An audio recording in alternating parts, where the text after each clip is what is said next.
بسم اللہ الرحمن الرحیم. شہر رمضان الذی انزل فیہ القرآن. عزیزان گرامی، یہ سارے سال بھر میں مہینہ ماہ مبارک رمضان کو جو شرف بخشا گیا ہے وہ سارے مہینوں سے بڑھ کر ہے. اور رمضان ایک ایسا مہینہ ہے جو اپنی نعمتوں، رحمتوں، برکتوں اور سعادت کو لے کر آتا ہے، اور خدا ہمیں توفیق دے کہ ہم اس سے زیادہ سے زیادہ بھرپور فائدہ اٹھا سکیں. اب دیکھیں، جو قرآن مجید کی جو میں آیت تلاوت کیا ہوں، ذکر ہوا کہ شہر رمضان، رمضان کا مہینہ، الذی انزل فیہ القرآن، اس میں قرآن نازل کیا گیا ہے. آپ دیکھیں، جب بھی کسی چیز کی تعریف کی جاتی ہے تو اس میں جو عمدہ ترین، اس میں جو ابھری ہوئی چیز، اس میں جو بالکل سب سے برجستہ جو چیز ہوتی ہے اس کو ذکر کیا جاتا ہے. مثلا اگر میں آپ کو شہر حیدرآباد کا ذکر کروں تو اس میں یہ بولنا پڑے گا کہ شہر حیدرآباد یعنی وہاں پہ کیا ہے، مطلب چار مینار ہے، گولکنڈا، مطلب ایک ایسی چیز کو بتانا پڑے گا جو بالکل عمدہ ترین چیز ہے کہ نہیں. جب ہم مشہد کا ذکر کرتے ہیں تو امام رضا کا پہلے حرم ذکر ہوتا ہے کہ نہیں. ایران کا جب ذکر ہوتا ہے تو پہلے مشہد امام رضا ہے کہ نہیں. سعودی عرب یعنی پہلے اس میں جو ہے نا وہاں پہ مکہ ہے بولنا پڑے گا. تو کسی بھی چیز کی ہم جب ذکر کرتے ہیں، اسے تعریف کرنا چاہتے ہیں، تو وہاں پہ سب سے عمدہ ترین چیز کیا ہے وہ بیان ہوتی ہے. تو ویسے جب رمضان کی تعریف کرنا ہوا تو قرآن نے یہ نہیں کہا کہ رمضان الذی انزل فیہ الصیام، یعنی رمضان کا مہینہ وہ ہے جس میں روزہ نازل ہوا. یہ نہیں کہا کہ الذی انزل فیہ الصلوات، یعنی رمضان کا مہینہ وہ ہے جس میں نماز ہے زیادہ ہے، یہ نازل ہوئے، یہ نہیں کہا. بلکہ یا اس میں رمضان میں شب قدر ہے، یہ نہیں کہا. بلکہ قرآن نے کہا کہ شہر رمضان، رمضان کا مہینہ، الذی انزل فیہ القرآن، وہ شہر رمضان کے جس میں قرآن نازل ہوا ہے. یعنی رمضان کو خدا نے قرآن کے ساتھ موسوم کیا ہے. رمضان ہوتا کیا ہے، اس کی تعریف کی خدا نے قرآن سے. تو اس مہینے میں قرآن کے مفاہیم سے، قرآن کی تعلیمات سے، قرآن کی وہ روحانی قوت، وہ ایمانی افزائش اور وہ تقویت ایمانی اور قرآن کے جو معنویات ہے اس سے ہم لوگ بھرپور فائدہ اٹھا سکیں. اس مہینے میں زیادہ سے زیادہ قرآن کی تلاوت کر سکیں، خصوصاً تدبر اور فہم کے ساتھ ہم قرآن کو پڑھ سکیں. ایک دو نقطے خالی آپ کے سامنے حاضر کرتا ہوں میں. دیکھیں، ہم لوگ کے پاس ماحول کیسا ہے معلوم کہ جیسے رمضان آنے لگتا ہے تو حلیم کے دیکھنے لگ جاتے ہیں، دہی بڑوں کا رنگ جو ہے نا لگنے شروع ہو جاتا ہے، الگ الگ کھانے، فروٹ ہیں، میوے فروٹ ہیں، طرح طرح کے لگنے لگ جاتے ہیں. الگ الگ قسم کے جو ہے نا کھانے، بھجیا پکوڑے جو ہے نا تلنے شروع ہو جاتے ہیں، ٹیسٹی ٹیسٹی کھانے، دعوتوں کا سسٹم، یہ سب شروع ہو جاتا ہے رمضان آتی. جبکہ واقعیت ہی ہے کہ رمضان کھانے کا نام نہیں ہے بلکہ کھانے سے رکنے کا نام ہے. یہ سب لذتوں کو جتنا ہم دیکھیں، سال بھر ہم لوگ جو ہے جیسے بھوک ہی کھاتے ہیں، کنٹینیو کچھ نہ کچھ کھاتے رہتے ہیں. اس میں اگر کیا ہے، اپنا جسم جو ہے وہ جو اپنا معدہ رہتا ہے وہ کنٹینیو کام کرتا ایسا رک نہیں پاتا ہو. ہم خود تو اپنے آپ کو اچھا محسوس کرتے ہیں کھا کر، لیکن معدہ ہمیشہ گرم ہو جاتا ہے، وہ بالکل یعنی بالکل ایک خستگی کی حالت میں رہتا ہے. رمضان کے مہینے میں ہم لوگ تھوڑا بھوکے رہ کر تھوڑا پیاس اور تھوڑی سی بھوک محسوس کرتے ہیں، لیکن ہمارا جسم، ہمارا معدہ جو ہوتا ہے وہ بالکل آرام سے رہتا ہے، وہ بالکل شانتی، بالکل آرام محسوس کرتا ہے.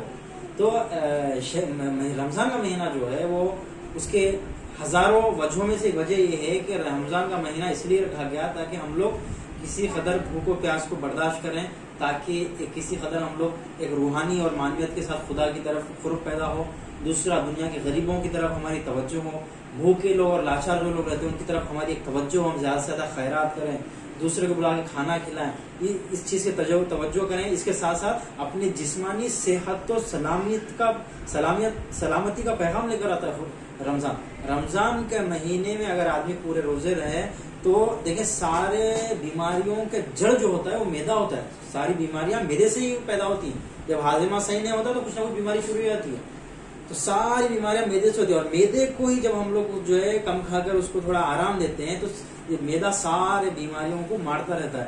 تو اور خدامہ میں جب علاج کے اتنے عجیب و غریب طریقے ایجاد نہیں ہوئے تھے، جب خدامہ تھے، تو اس وقت خدامہ اگر کوئی مریض آتا تھا تو اس کو یہ بول کے رکاتے تھے کہ بھائی اگر کوئی بڑا مرض ہے تو آپ رمضان تک رک جاؤ، رمضان کے روزے رہ کر دیکھو کیا ہوتا ہے.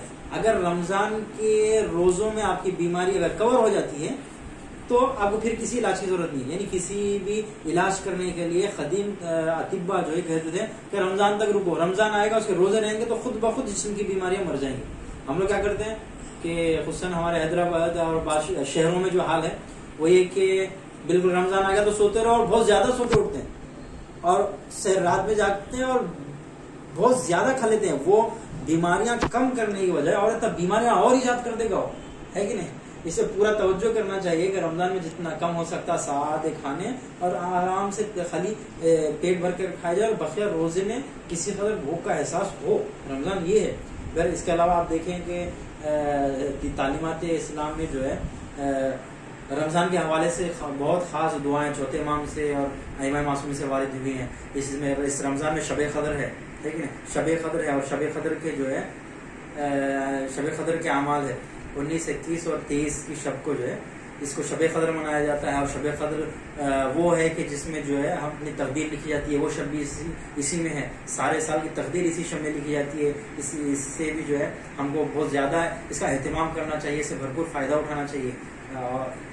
اور اسی میں ہماری تقدیر لکھی جاتی ہے. اس کے علاوہ خود شہادت حضرت امیر المومنین ہیں, ان کی حیات بابرکت اور ان کی حیات طیبہ کی کو کھل کر بیان کیا جائے. امیر المومنین حضرت علی کی زندگی کے نہ صرف خاص فضائل کے گوشوں کو بلکہ ان کی زندگی کے تمام گوشوں کو جو ہے نا کھول کر ذاکرین علماء و خطبہ جم کر بیان کیے, کھول کر ڈیٹیل سے بیان کریں ان کے زندگی کے کس طرح کے وظائف تھے حضرت علی کے, ان زندگی میں پیغمبر اسلام کے ساتھ کیا کیے, ان کی زندگی کے سارے وظائف اور کردار ان کا سامنے رکھے, ان کی زندگی میں غور کرے.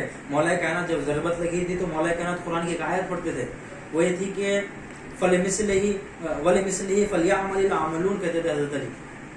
یعنی قرآن کی آیت ہے, اس کا مطلب یہ ہے کہ اپنی طرف اشارہ کر کے امیر المومنین جو ضرورت لگنے کے بعد یہ کہتے تھے کہ وَلِمِثْلِهِ فَلْيَعْمَلِ الْعَامِلُونَ, یعنی جو لوگ عمل کرنا چاہتے ہیں, جو لوگ کام کرنا چاہتے ہیں, وہ لوگ مجھ جیسا کردار نبھائیں, مجھ جیسا کام کر کے دکھائیں. یہ حضرت علی کہتے تھے.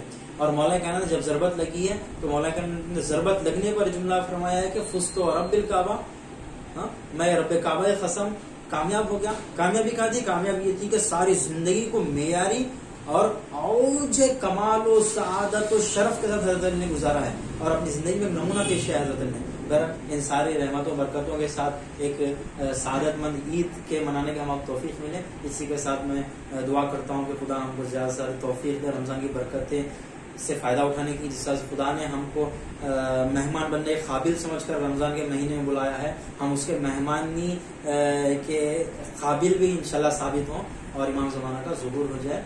السلام علیکم ورحمۃ اللہ.